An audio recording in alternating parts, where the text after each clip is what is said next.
everybody! I don't know why I started out with a South Park intro. I have a new Kirby shirt. One of my favorite Pokemon theories out there is the whole Ash age dilemma, because it starts delving into the possibility that he's in a coma and everybody that he sees, experiences things within life are all just a part of that. He's just in this coma and he's having this inward battle with himself. That's really interesting to me. But I have a kind of a new take on it. It does incorporate already prevailing theories, but with my own twist. How old is Ash?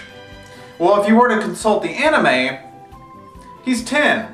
And now that I'm 10, I can finally get my Pokemon license. 10-year-olds can get a beginner Pokemon from Professor Oak. And he has been for like an eternity. And that's a problem.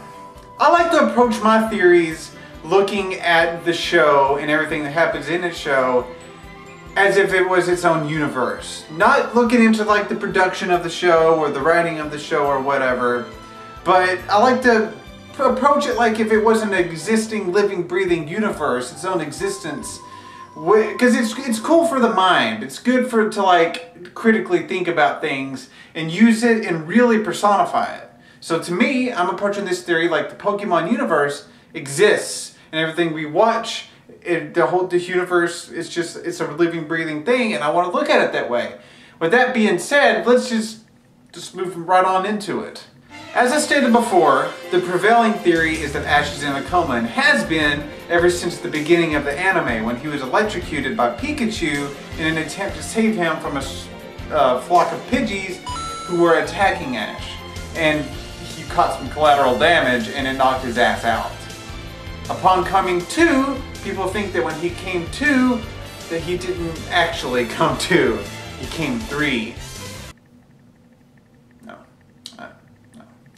He didn't actually wake. He's in a coma. So when he woke up, that was just in his mind. And he lays resting in a bed in a constant state of comatose. I do think that particular moment, the electrocution, and then when he awakes and sees the Ho-Oh and all that, I do think that plays into my new particular take on the theory and my new incorporations. Maybe what happened was when he was electrocuted, it kind of had a Lost effect on the situation. It kind of like sprouted out different timelines or put him in a place like what he exists as is confusing because that's the hardest part for me to connect is like, is he living in like a physical sense or is it all in his head or it's like, what the fuck happened? My theory is sort of kind of like, it's like Groundhog Day in a way, only more conceptually, if that makes sense. Let's compare Ash to many other underdogs. And so I can maybe paint a better, more vivid illustration here. Ash is like the Karate Kid without the comeback. He's a comeback kid, but he never gets his comeback moment. If you can associate that with anything else. He's like Rocky running up the steps in Philadelphia, but never reaching the top. Ash's steps just go on into infinity. And why is that? Was it the electrocution when the universe just decided at the time that Ash will never reach the top? He will never be the Pokemon Master. And somewhere along the lines, it seems like Ash himself became self-aware. Like he realized that it was kind of unrealistic for him to think that he was going to become a Pokemon Master. But he still loved Pokemon. He still loves Pokemon, and he enjoys training them, being friends with them, learning about them, what have you.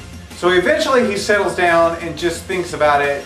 He just settles down and accepts his place in the Pokemon universe and just is satisfied with just being a part of the universe, which I mean, people of all ages can appreciate that at a certain point. Because very few people reach the top of not everybody's Rocky, you know what I'm saying? And Ash is the everyday person. But was there a particular moment whenever when this triggered? Was it the electrocution? I don't know.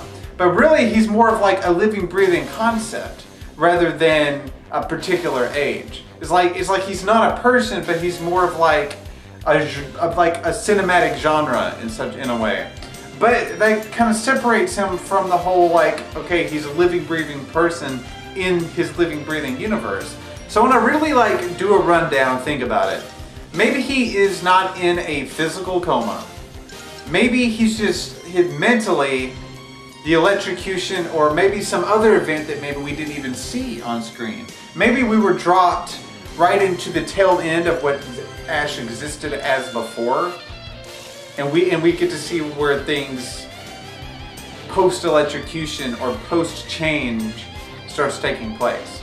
We're dropped right into the cycle that Ash is caught in, that unfortunately the universe will just not loosen the grip on Ash and let him ascend from just being the underdog and actually achieving his thing. So maybe he's not in a physical coma, maybe he's just put into this universe.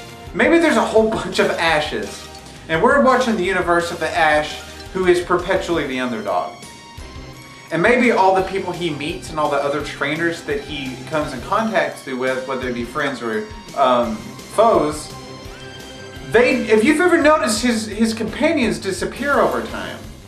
And maybe that's because they lived in that same universe, but they, for whatever reason, whatever the rules of the universe allowed them to ascend, they were no longer the underdog. They reached their potential, they reached the next phase in the underdog story.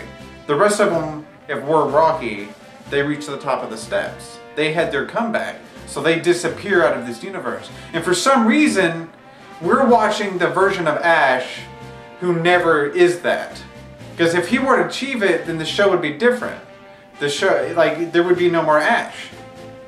So maybe us as viewers are like Ash, caught in the perpetual state of being the underdog that never has his comeback, who never is not the overdog.